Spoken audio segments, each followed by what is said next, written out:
This is the thing I'm very impressed of. I want to thank you for bringing this issue into the Chaos Hackers Conference and putting up linguistic hacking. It's a world you will never finish in doing that. As just the young guy there, he said, BKA is using it. Maybe we could use your approach. I think it's, you know, everybody knows it's very important to know the tools of the enemy, and I see this in something like data mining methods. That is they are the most popular and important now tools and technologies for identifying and spies. And I see that also as a counter-spy approach, but I don't want to leave it in this corner. I love languages.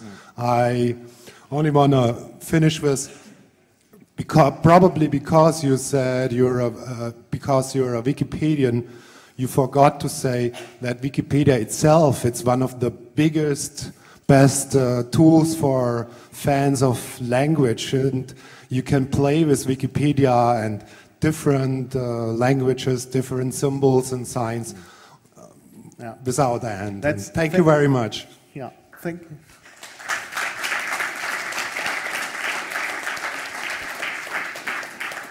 Yeah, thank you for that remark. Actually, Wikipedia gives you a corpus for more than 200 languages, and perhaps not because some Wikipedias are so small, but at least for more than 100 languages, which is quite a lot, and that can be helpful. But just to come back to the police thing, to the BKA, I think for them it's not so efficient to use just these approaches because, well, I don't know much about what terrorists do, but I believe the terrorists don't write openly that they put a bomb there and there at that hour. So, you know, I would say that in such fields they use at least some sort of steganography or something like that to hide what they want to say. So even in a completely innocent text about the English language in Samoa,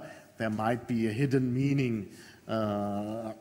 So perhaps it's not enough to use such techniques if you want to do a police or intelligence investigation.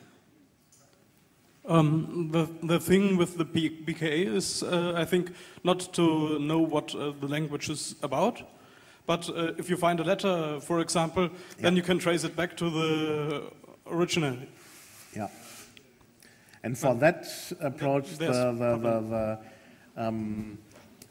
this compression thing approach is interesting if you can determine similarities between texts, and then you can use it to identify perhaps an author or so.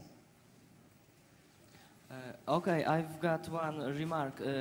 As you shown this Samoa example, I think there is Samoa word because most Samoan texts are written by linguistics or another scientist interested in language. For example, if you take Polish text, you wouldn't find many Polish texts which contain Polska, Polski, and other such words. So let's assume that Samoan language gets momentum and everyone in this room learns Samoan. So as number of people talking with this language grows, it will be less text about text, but more text about real life and so on. So in such case, it would be necessary to switch to another method of recognizing this language. Yeah, of course, but still, you know, even in a Polish text, you may have capitalized words which are names or so, which can help you to get it identified. Yes. Because the name, but you may be able to find a name in Wikipedia, for example. That can show you, oh, that's a guy from Poland, so this text can be Polish. Oh, leads to, yeah.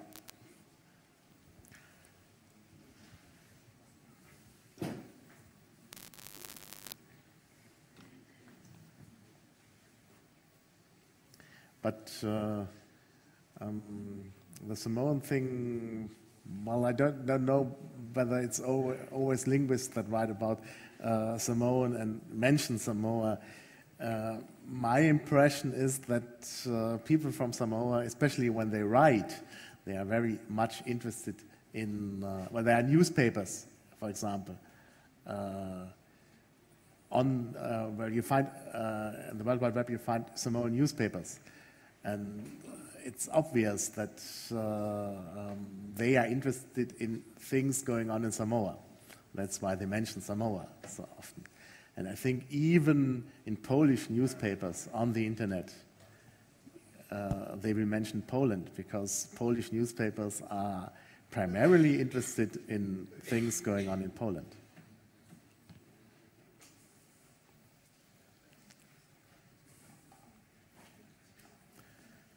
More questions?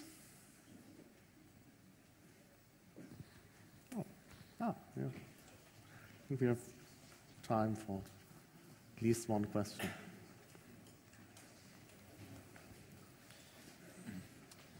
I think Google is a nice tool to solve problems, and you use the language to do this. And when I have a problem, I go to Google and solve it there, often faster than do it by myself. And now I need some tips how I can solve problems faster by using other languages. So do you have some tips to use information from China, something like this, to solve my problems in Google? I didn't get your point. Sorry, my English isn't so good. When you're looking for a problem, or you have a problem, you want to solve it in Google. You find several places where you can find the solution for your problem. And it's only in German or English. Mm-hmm. And now there is a land like China, which much people, and you need this language to solve your problems faster than by doing it on your own. And tips to do this fast. If I can interpret your question, for example, you're looking for the solution of a problem, and you find a large amount of text in Chinese, and you want to check whether these texts are useful in order to solve your problem. All right. Yeah, then you can use my method. Well, you can make use of Zipf's law with the complexity of the signs and so on to find important words and look them up in your dictionary and see whether this text is useful to solve your problem or not. And if you get the impression that the text might be useful, then of course you need a translator, because you won't get enough detailed information by my method, especially from Chinese, with that dirty translation approach. So you really have to get a specialist then. So that's sort of a drawback. You cannot really, with my method, you cannot really get the solution, or probably you won't get the solution from the Chinese text. I was wondering about the practical applications of language identification, because just from what's going through my head, I think there's very few circumstances where you would just have a text that you don't have any context about where it's coming from, but you know the encoding, the character encoding and things like that. Usually I would, if it's from a Polish newspaper, I would, at least sort of know geographically where that text is coming from. Or is it just basically what you presented here, a simple example of general text classifications, because there's not really much of a difference in identifying the language and kind of identifying the type of text it is? Yeah, well, it depends on what you want to do.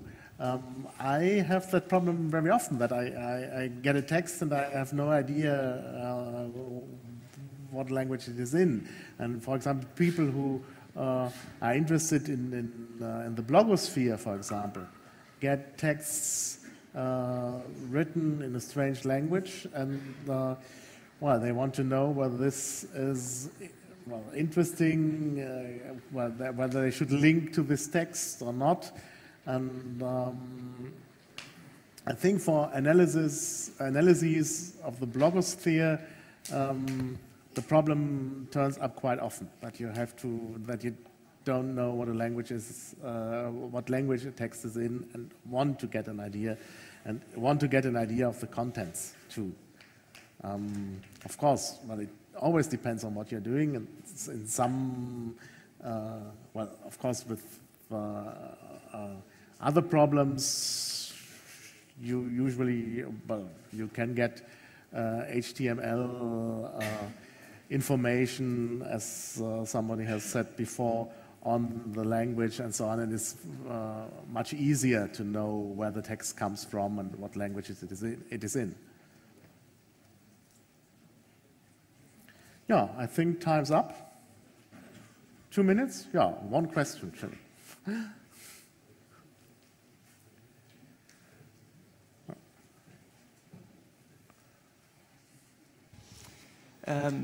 The redundancy got me thinking.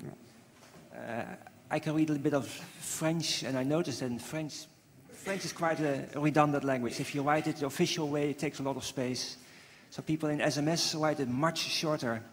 Other languages do the same, but I think what I've seen, French is rather extreme. Have you studied the SMS coding and how to recognize those, and are those still recognizable because they are much less redundant? No, I haven't studied SMS encoding in French, but it is widely known that French orthography is especially redundant. It's more redundant than the orthography of many other European languages, and that is, of course, an interesting fact, and that is the reason why it is so difficult. Well, that especially in French, you get this situation that texts from different sources, let's say SMS or chat protocols, and legal texts in French are so classified so differently. So but one gets the impression that it's not the same language, and that has something to do with the orthographic system of French. Yeah. So, thank you very much.